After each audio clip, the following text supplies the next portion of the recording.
সাম্প্রতিক সময়ে সামাজিক যোগাযোগ মাধ্যমে একটি ছবি ঘিরে তোলপাড় শুরু হয়েছে। সেখানে ব্রাজিলিয়ান ফুটবল তারকা নেইমার জুনিয়রকে ফ্রি ফিলিস্তিন লেখায় একটি পতাকা হাতে নিয়ে দেখা যাচ্ছে। ছবি ছড়িয়ে পড়ার পর বিষয়টি নিয়ে ভক্তদের মধ্যে মিশ্র প্রতিক্রিয়া দেখা গেলেও চেকিং সংস্থা রিউমার স্ক্যানার জানাচ্ছে ছবিটি আসল নয়, বরং এটি কৃত্রিম বুদ্ধিমত্তা এআই প্রযুক্তি ব্যবহার করে তৈরি করা হয়েছে।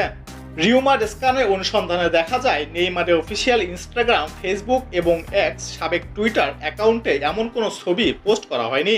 6 এপ্রিল থেকে ছবিটি সামাজিক যোগাযোগ মাধ্যমে ছড়াতে শুরু করলেও এটি কোনো নির্ভরযোগ্য সংবাদ মাধ্যম বা ভেরিফাইড সূত্র থেকে প্রকাশিত হয়নি। মূলত কিছু ফেসবুক পেজ ও ব্যক্তিগত অ্যাকাউন্ট থেকে ছবিটি ভাইরাল হয়েছে। এছাড়াও নেইমারের মুখমণ্ডল, দাড়ি ও ত্বকের গঠন অতিরিক্ত নিখুঁত ও মসৃণ, যা সাধারণত এআই জেনারেটেড ছবিতে দেখা যায়।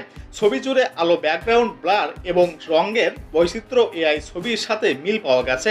ছবিটি এআই কন্টেন্ট শনাক্তকারী প্ল্যাটফর্ম সাইট ইঞ্জিন এ পরীক্ষার পর দেখা যায় এটি এআই দিয়ে তৈরি হওয়ার সম্ভাবনা প্রায় 99%।